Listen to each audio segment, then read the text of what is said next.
tonight. Does anybody have a question tonight before we get started? I got a question for Brother Robert. Brother Robert, how'd that song go? Well, not the whole thing, but did it say, did it go, everybody wants to go to heaven, but nobody wants to die. but nobody wants to die? Everybody wants to go to heaven, but nobody wants to die. And I was thinking of that, and I thought, how do we die to live? And that sounds like, it sounds like a contradiction of words there. How do we die to live? And that's an answer that we've got to figure out for ourselves. We've got to find out. How do we live for Jesus Christ? And because if we don't figure that out, just like there's a guy at work that sometimes his social skills isn't the greatest in the world, and I've told him a few things, maybe try to help him. But I was talking to one of the other ladies about my age at work. I said, well, people like that, they've got to figure it out. They've got to figure those things out for themselves. I mean, you can tell them things, but if they don't figure out for themselves, they may go through a job or two before they finally figure it out. But that's with us. As we quote so often and read it, it says, save yourselves from this untoward generation. It's our job to look at our lives and examine ourselves and see where we are at. What's going on in our life? What's hindering us? What is hindering us from fulfilling righteousness? What do we have in our life? Brother Aaron had briefly mentioned something like this Sunday. But what do we have in our life that we may be putting ahead of God? That we may be putting ahead of righteousness? And then we've got to figure those, answer those questions truthfully, and then do something about it. Because once we figure out where that problem is at, now we can start working towards getting it solved.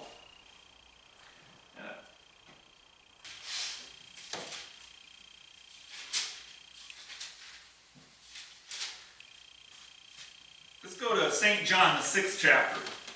And by all means, if you have a verse you want to use, jump in.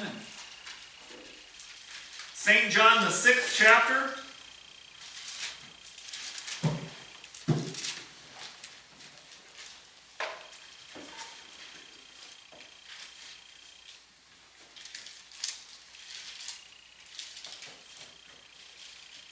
And let's go, 6th chapter, let's start up in the 53rd, chapter 53. St. John, 53. Verse 53. St. John 6 and 53. I hadn't hear myself say that before I realized what it said. Everybody got it? Then Jesus said unto them, Verily, verily, I say unto you, except ye eat the flesh of the Son of Man, and drink his blood, ye have no life in you.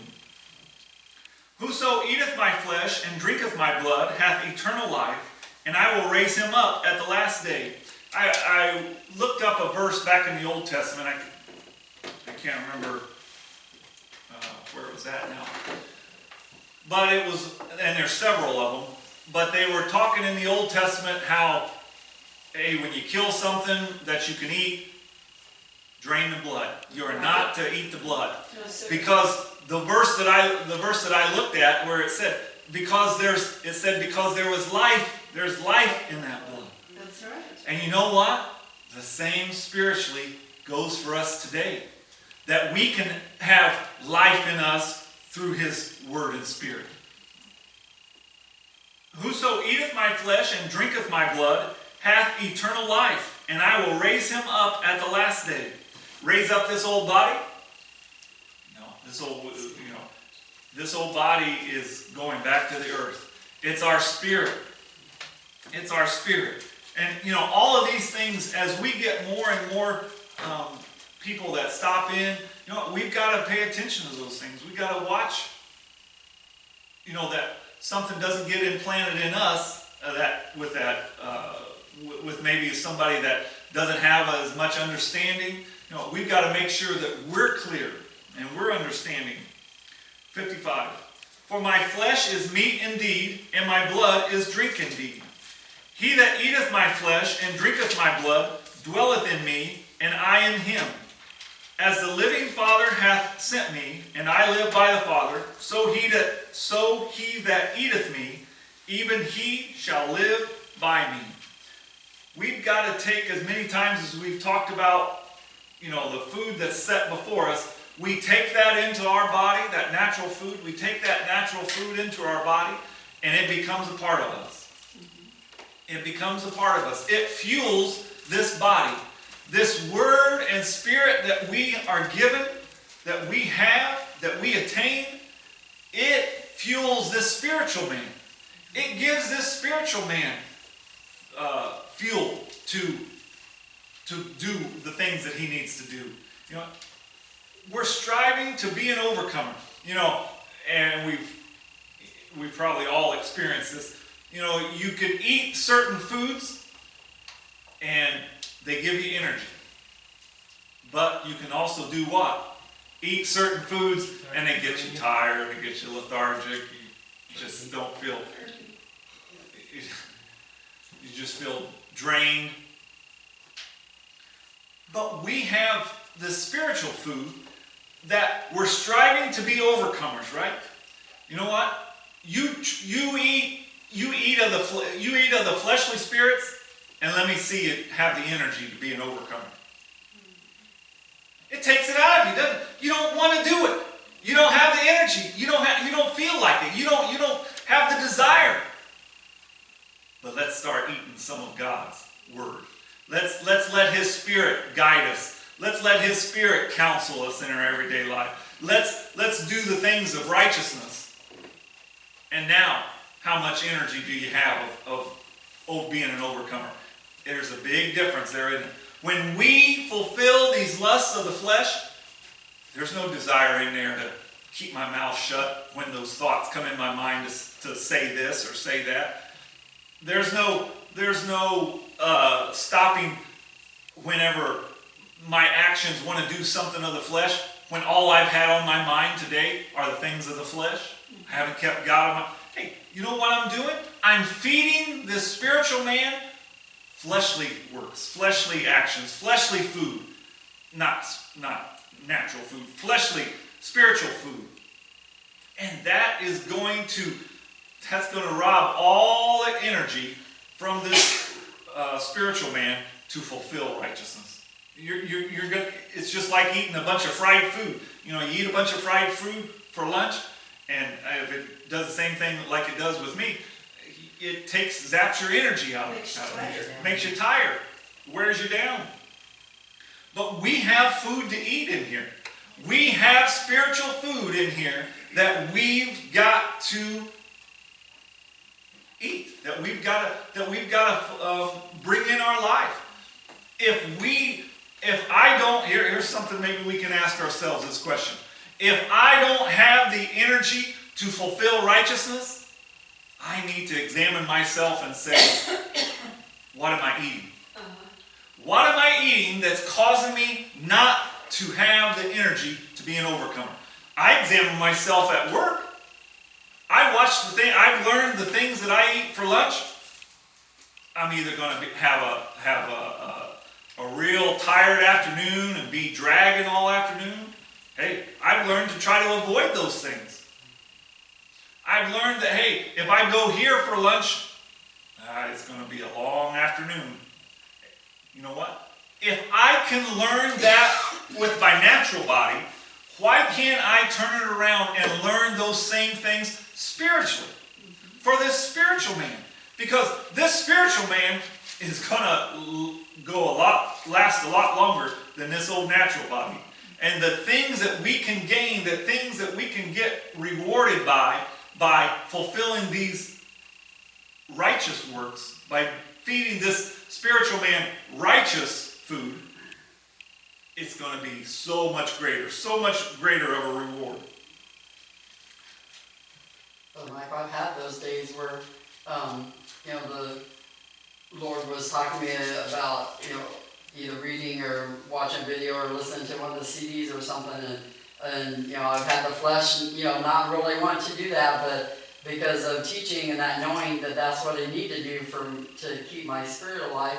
Then by the time that one's over, I've had those days where I ain't want to quit. I'm changing it and putting another one in, and so just exactly what you're talking about. The more you feed it, the more you gain in it. I've had those days like that. And Sister Sue, when you're in that mode and things, quote, are falling apart, things are going wrong, and it just seems like you're having, you can deal with it so much greater. You can deal with those things because why? Because you're letting His Word and Spirit guide you. Our perspective, right? That perspective that we have, and it changes. When we allow His Spirit to work in our lives to guide us, our perspective changes on these things. And the things of the flesh that used to affect us, that used to influence us, we can get it to the point that it doesn't influence us anymore. I've heard this commercial a couple times on the radio.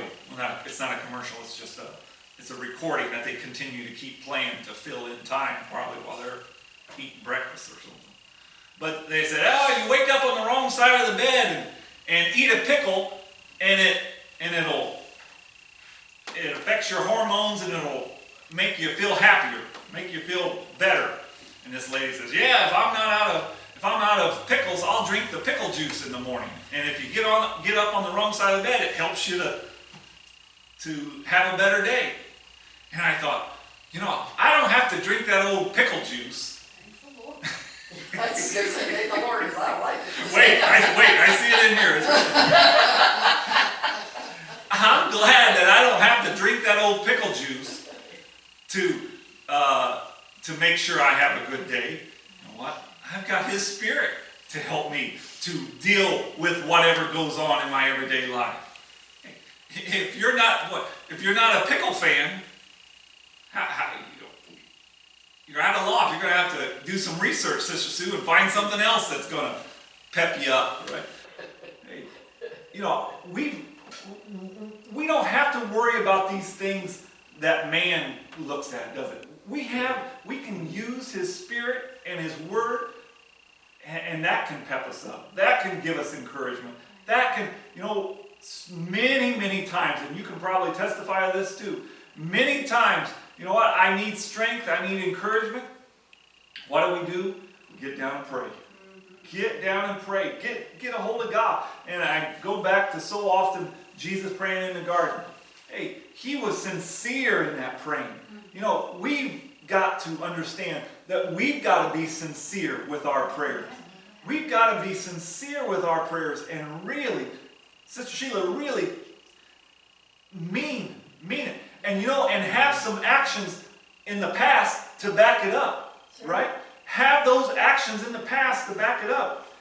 And the thing that he was sincere about, Brother Michael, he absolutely did not want to fail in the Spirit in any way, shape, or form. He knew he could not go outside of that, but he knew the pressure, he was feeling the pressure, and the temptation and all those times. That's what he was sincere about. Absolutely, I do not want to go outside of the Word and Spirit. And we've got to take that lesson and apply it in our lives every day.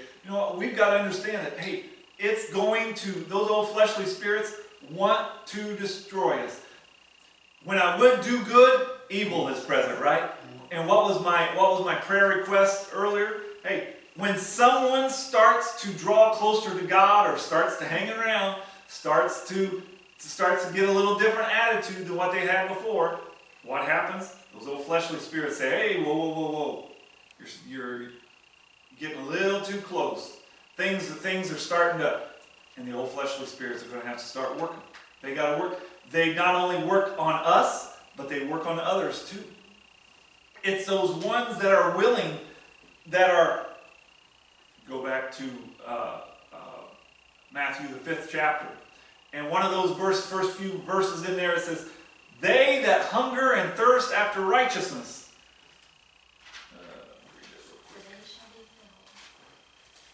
Yeah. Matthew the 5th chapter and the 6th verse. It says, blessed are they which do hunger and thirst after righteousness, for they shall be filled. There's going to be people who are going to strive and press to be filled. They're hungry and thirsty after righteousness, and when they see that, hey, Jesus, God has something more. There's something more that He has. Come and try it. Come and taste it. And you know what? When they get a taste of, as we read here in St. John the 6th chapter, whoso eateth my flesh and drinketh my blood. When they get a taste of that, Sister Elaine, you'll see them when they're sincere. Hey, they'll stick around. Yep. They'll stick around. When they're hungry and thirsty and they get a taste of that, and that's what they were hungry and thirsty for, hey, they're gonna go for it. They're gonna really press and push for it. But that's the same way with us. Let's not just look at somebody else. Let's look at us and say, you know, I've got to continue and make sure that I continue to be hungry and thirsty after righteousness. I've got to make sure that I'm hungry and thirsty after His Word and Spirit. Even when that Word and Spirit is telling me, you shouldn't do that. Are you still hungry for it? Yep. Like Brother Aaron was saying, hey, I can't go out of this. I can't go out of what I'm supposed to be doing. I can't leave this road that I'm traveling on and think that I can find a better path over here, someplace else. This road is paved straight and narrow for me to travel on, and I've got to stay on it. I've got to stay on it. It's those fleshly spirits that are working to try to sway you, try to distract you, try to keep you from drawing closer, continuing on that journey. Because, you know, this is we talk about a race. You know, this isn't just a short little sprint. Hey, this is a long marathon, our whole life, that we've got to continue. Hey, there may be moments in our life that we can look back and say, boy, I really stopped running back there at one time.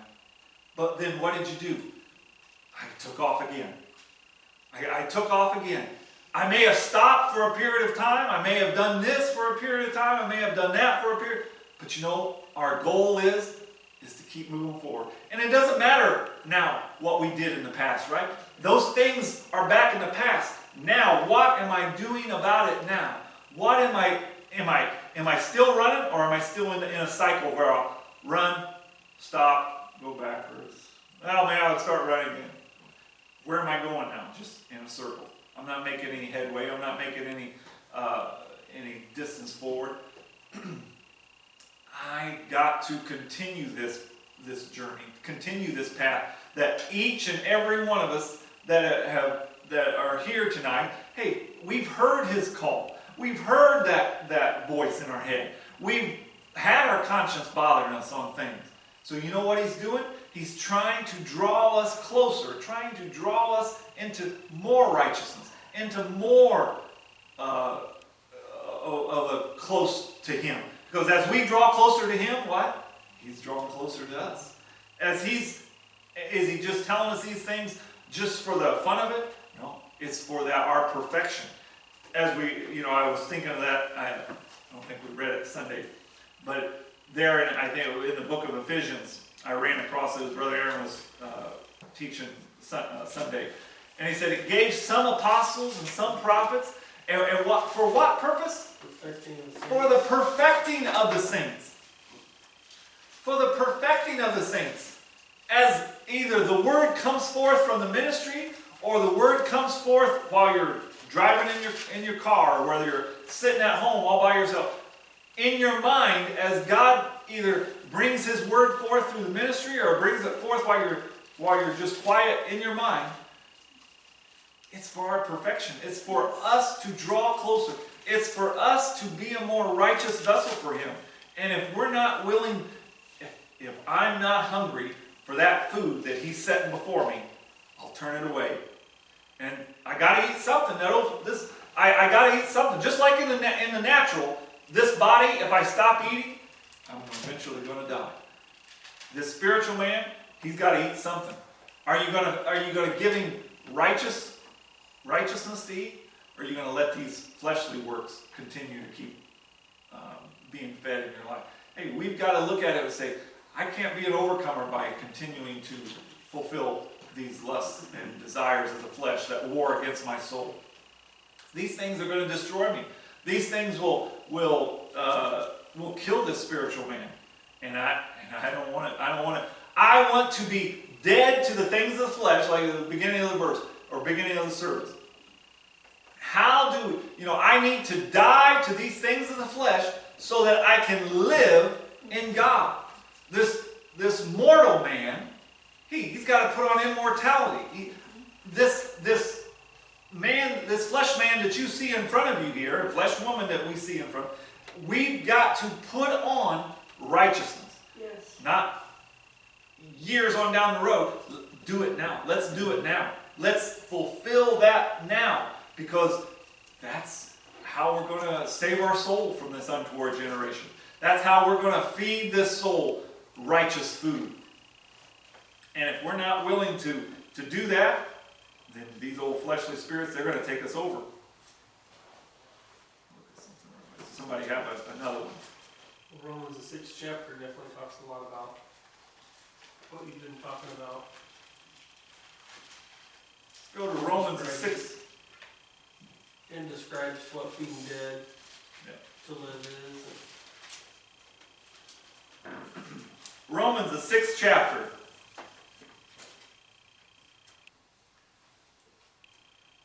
Romans 6th chapter. Where do you want to start at? Verse 3, Brother Aaron? Or? Yeah. Go ahead, Brother Aaron. Read for us, please.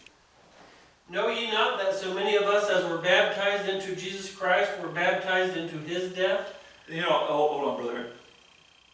The verse 2 there says, God forbid, how shall we that are dead to sin live any longer therein? Hey, if we are working to be dead to those things of the flesh, if we're working to mortify these works of the flesh, hey, I can't let them continue to work on me. I can't let them continue to be manifested through my actions, because we know, hey, those spirits that are up here in our mind, they're going to do what? They are going to manifest themselves on the outside. Why doesn't Brother Aaron walk up to that person at work and say, hey, how you doing, buddy? Because he saw the actions that they walked in the door with. He saw how they slammed the door. He saw the look on their face, the scowl on their face. He saw how they threw their log book down on the table and almost slid way off the other end of the table. Hey, he can tell you what kind of spirit is working on that person, or he has a really good idea, and he says, "Hey, I think I'll avoid that person." Hey, right? Because those spirits that are up here in our mind manifest on the outside. So many times, I don't know if you've ever had somebody say this or if you've seen this. Somebody said, "Oh, I didn't realize I had a scowl on my face," or "I didn't realize I had a frown on my face." Hey, those, without us even knowing it, those things start manifesting themselves on the outside.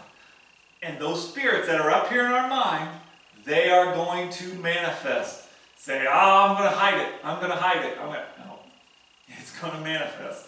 Sister Sue. I know it's going to sound kind of funny, but you can also use his example. He was talking about Saturday night in the dining room.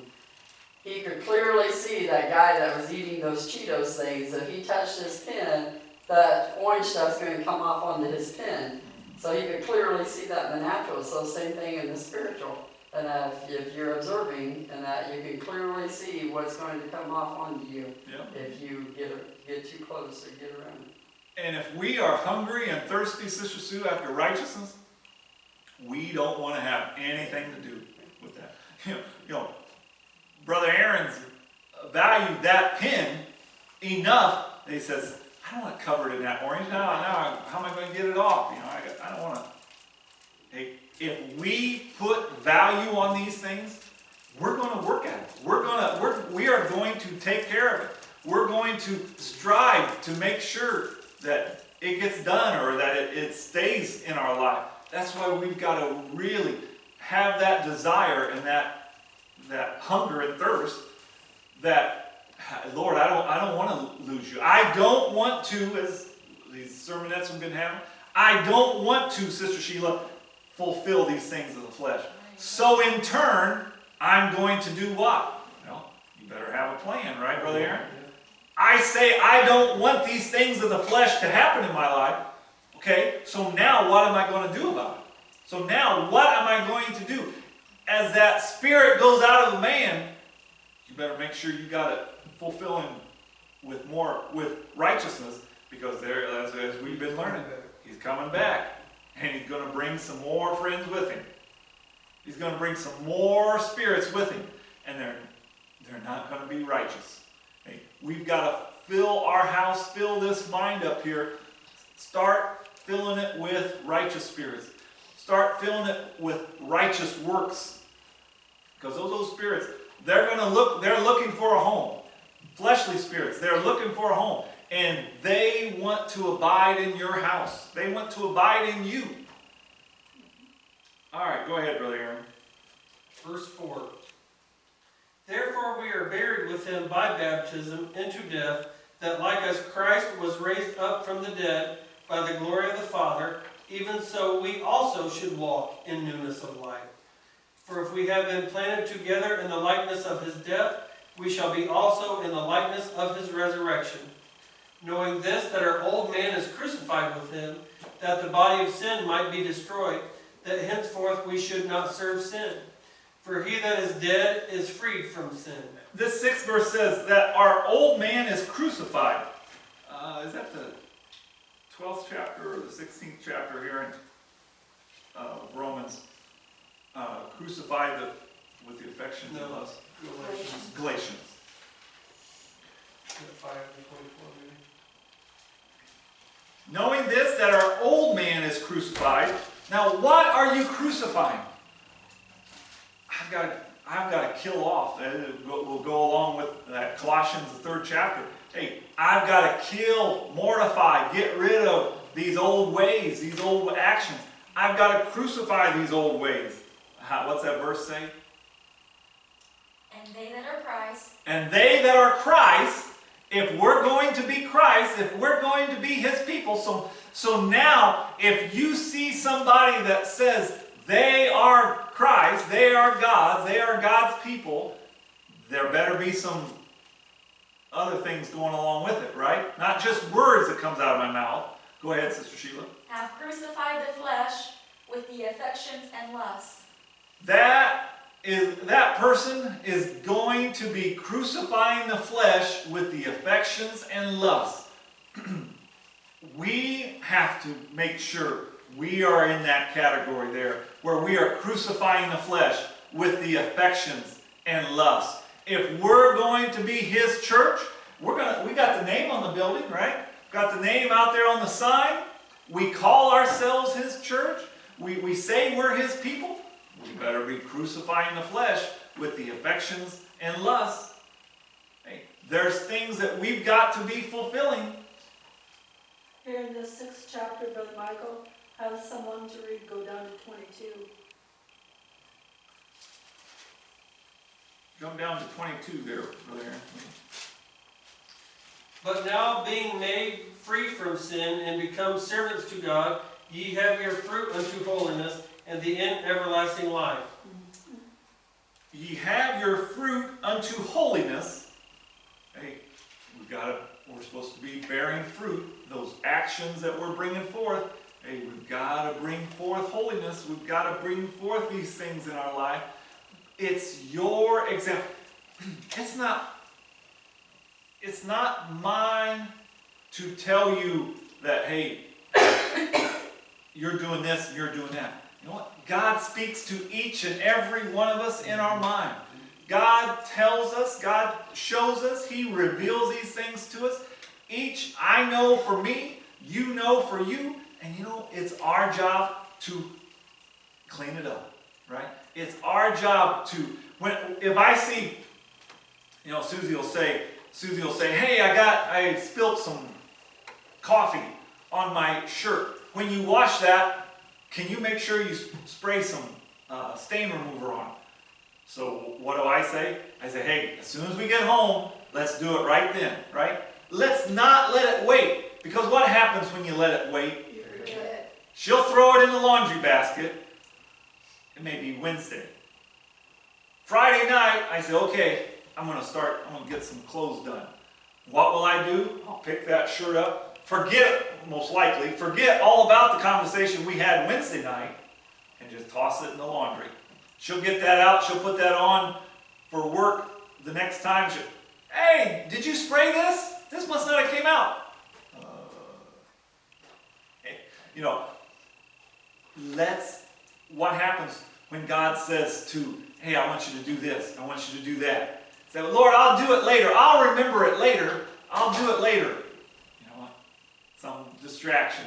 Something's going to come up. Something's going to come up to say, hey, let's do this. Take your mind right off of it. Read 11, 12, and 13. I have my finger right there. Go ahead, Brother Aaron. Verse 11. Likewise reckon ye also yourselves to be dead indeed unto sin, but alive unto God, through Jesus Christ our Lord. Let not sin therefore reign in your mortal body, that ye should obey it in the lust thereof. Neither yield ye your members as instruments of unrighteousness unto sin, but yield yourselves unto God as those that are alive from the dead, and your members as instruments of righteousness unto God. Neither yield ye yourselves members as instruments of righteousness unto sin. And you know, we should have that so ground in our mind. You know, it's not some mystery thing. Sin is what? Knowing to do good and not doing it. And we find it where? James 4 and 17. You know what? We've got to understand that it's not some great big mystery thing that's going to destroy us. It's those little things in my everyday life.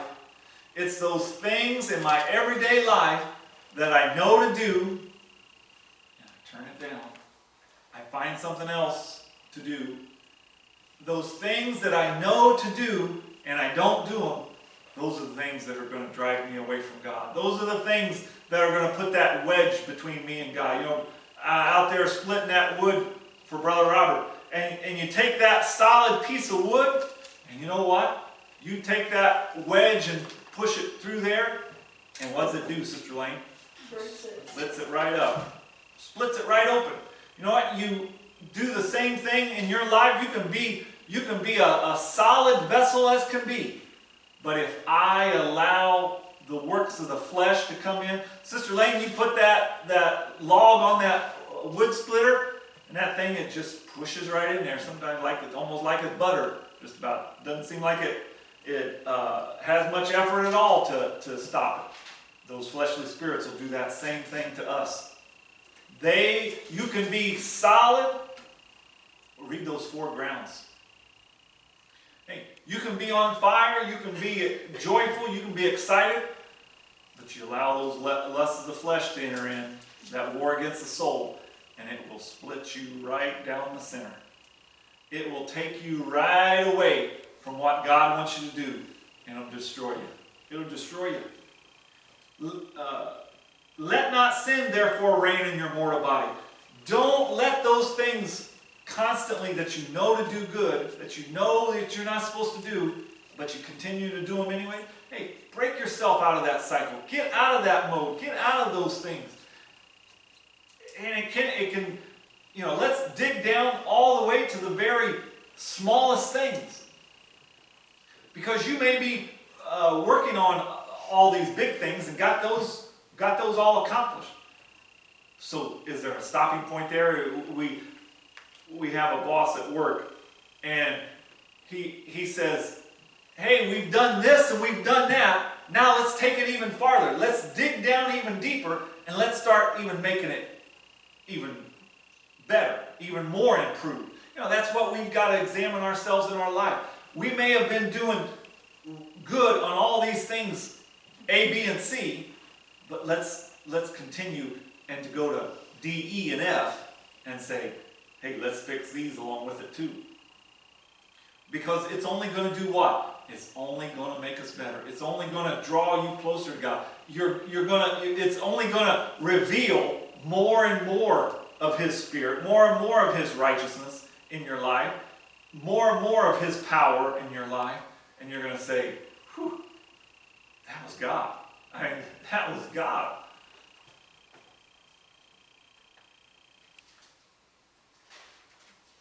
Go here to the 8th chapter here. 8th chapter, the common verse here we've used many, many times in the 6th verse. Romans 8 and 6. For to be carnally minded is death. We've read this verse many times. Hey, we understand that and that's one thing to understand it, but we've got to, are we applying it? Are we using it in our life? For to be carnally minded is death, but to be spiritually minded is life and peace. And we know from this 7th verse that old carnal mind, it's against what God's wanting you to do. Just like I said earlier, hey, soon as those fleshly spirits see that you're starting to draw closer to God, then you know what's going to happen? They're going to start working. They're going to have to start working on you to say, hey, we got to try to get this wedge in there. We got to try to get this guy split from getting so close to God. Because the 7th verse says, because the carnal mind is enmity against God, for it is not subject to the law of God, neither indeed can be. These things of the flesh. It goes back to that. You cannot serve God and mammon. You can't serve two masters.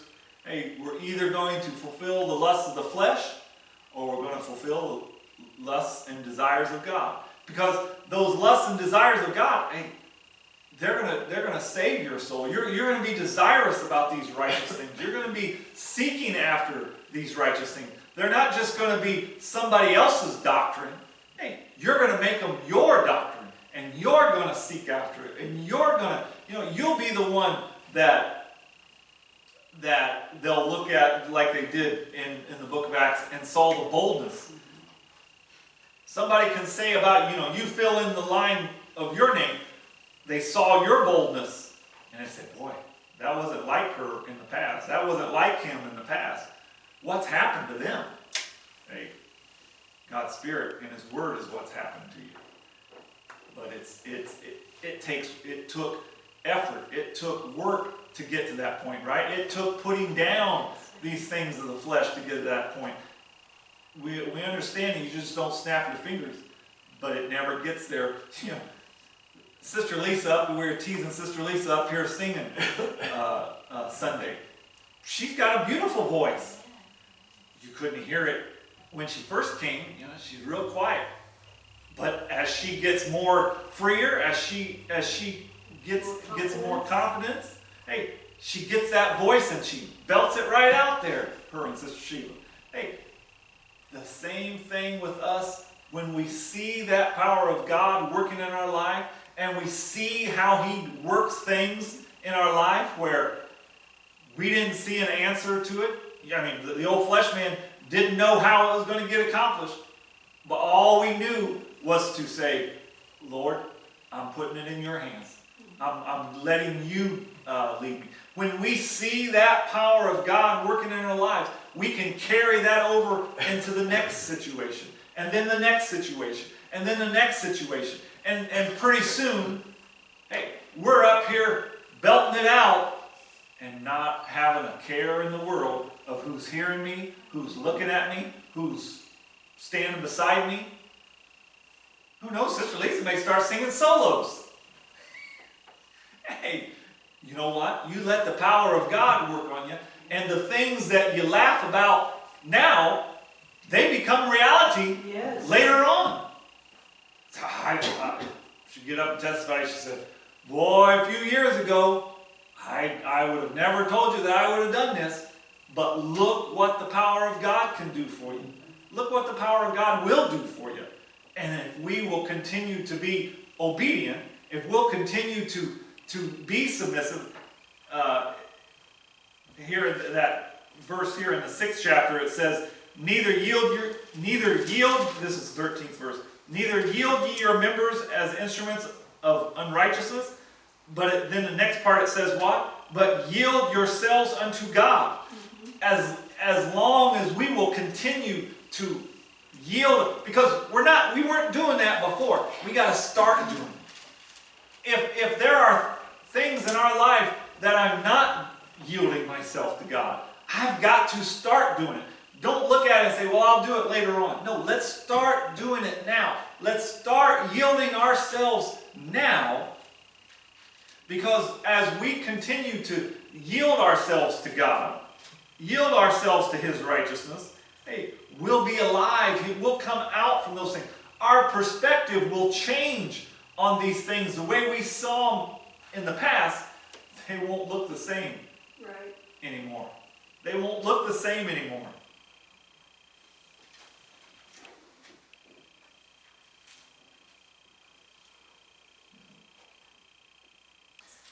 Someone read for me verse 13. 8 and 13. Yes. For if ye live after the flesh, ye shall die. But if ye through the Spirit do mortify the deeds of the body, ye shall live. If ye live after the flesh, ye shall die. Hey, you're going to be dead to God. But if ye through the Spirit do, we need His Spirit.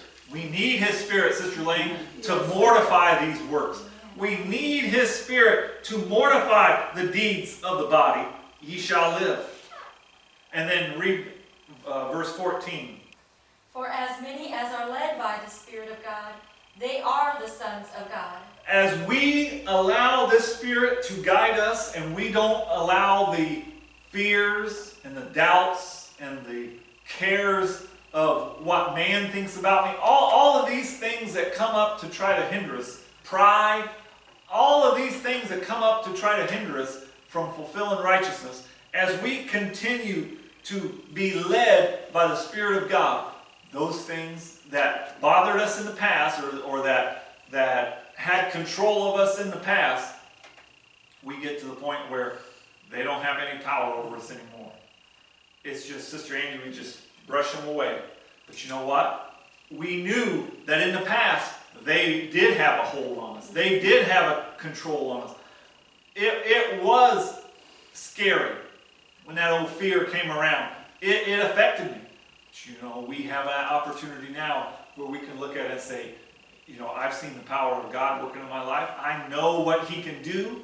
And oh fear, oh doubt, you're not going to affect me. You're not going to hinder me. You're not going to stop me from fulfilling the righteousness that I know that I can do. I know I can be a conqueror. I know I've got the power over the enemy.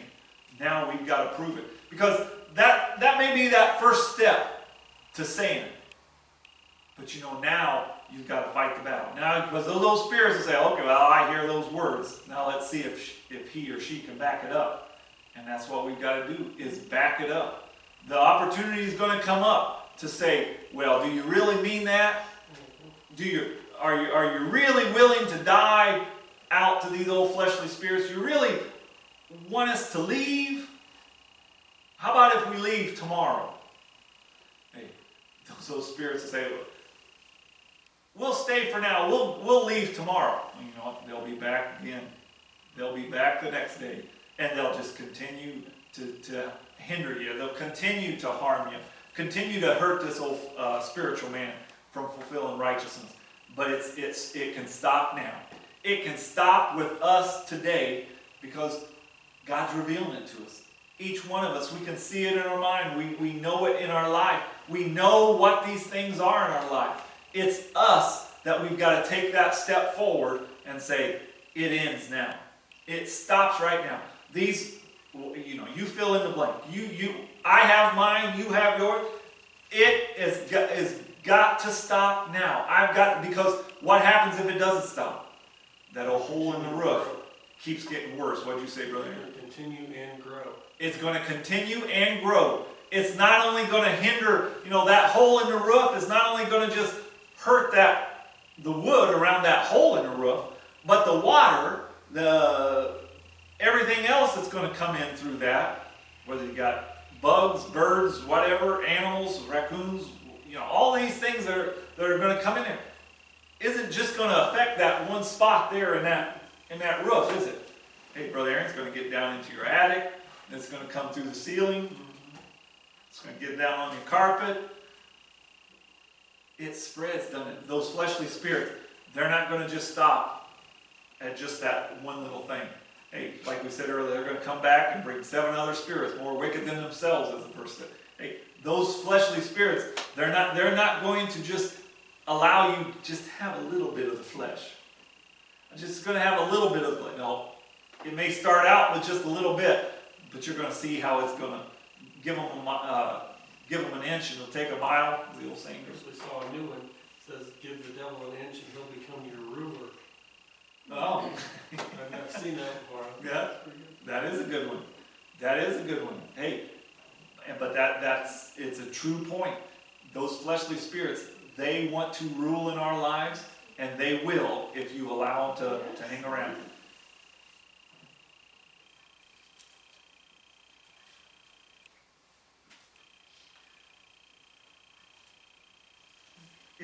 But it's up to us. It's up to us. Are we going to be willing to eat his flesh, drink his blood? Are we going to be willing? As Jesus talked to that woman of Samaria at the well there, he said, if you would have asked of me, I'd have given you living waters. Hey, we've got to come to him.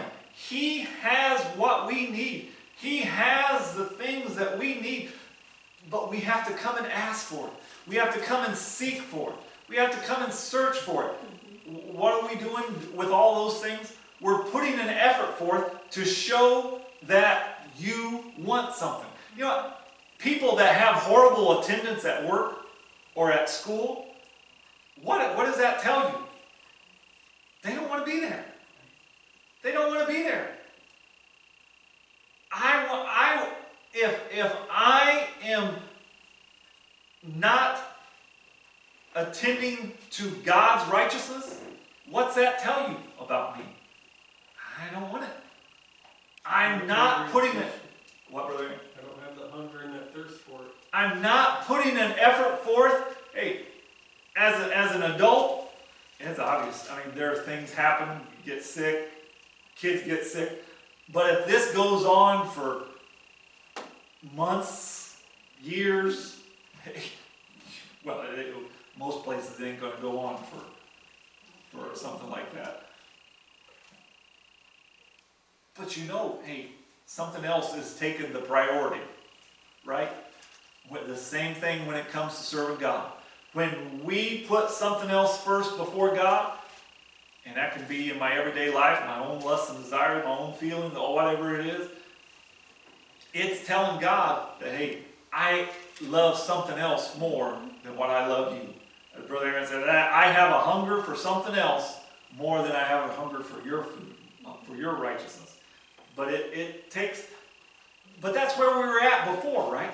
Now we don't have to be there anymore. We can come out of those things. We can see ourselves to be able to come out of that. He's given us an opportunity to break those bonds of the flesh that made it feel like in our life that there was no way out. There was no opportunity to get away. Now he's giving you the key. He says, hey, here's the key, but you've got to unlock those bands. You've got to unlock those locks and follow me. Loose those chains and come after me. If you're willing to do that, I don't know if this will work. Hey, we've got to have that desire and that trust, that faith to say, hey, he's told me it'll work. He told me it will work. Now I've got to prove myself prove me that I'm willing to do it, that I'm going to be submissive, that I'm going to yield myself to these things, the old man would just say, let's just let it go. Hey, but we're not supposed to have that old man anymore, right? We're supposed to crucify him, right? We're supposed to be this new creature and fulfill righteousness. And now, where we used to be submissive to the things of the flesh, now we're saying, hey, I've got to change. Now I've got to be submissive to God. Be submissive to him. Or is it, it obviously isn't going to happen overnight, but it'll never happen if we don't get it started now. Right. Amen. It will never happen if we don't get it started. Sister Sue may say, boy, I'm sure, I think I heard her say this weekend. I'm sure hungry for a cake. Is that what you were saying you called it? And let's just, she didn't say this. I'm just making this up now as I go along. And she may have that cake box and everything that she needs sitting right there on her shelf. She said, man, I'm sure hungry for a cake. I would love to have that chocolate cake there. She sits there and stares at it. It's never going to get made, though, until you open up the box or start putting ingredients together. Hey, I would love to serve the Lord. Those are nice words to say, Brother Aaron, but I got to have some actions to it. You're never going to enjoy what comes with it until you start putting it all together. Mm-hmm. Sister Sue will eat that cake, get her a big glass of milk with it. Say, oh boy, now this hits the spot. This is what I was hungry for. Hey, but she never would have had it if she hadn't put the effort forth to make it, right? We'll never fulfill righteousness and taste the joys and the peace that comes along with it until we start putting the effort forth. Mm-hmm. Until we say, well, I'm going to do it. And when you do it, it'll be worth it. It'll be worth it all. It'll be worth it all. Did anybody have any other scripture? Hey, but it takes us wanting, desiring, hungry after it. What is that one? Colossians 3 and 2 and 3. Read it for us, Sister Sheila. Set your affection on things above, not on things on the earth, for ye are dead, and your life is hid with Christ in God. Set your affection on things above. Hey, look at these things of the flesh and say, these things are going to destroy me. I've got to find a new love. I've got to grow this love for God's righteousness, just like I used to have the love for these things of the flesh. That's right.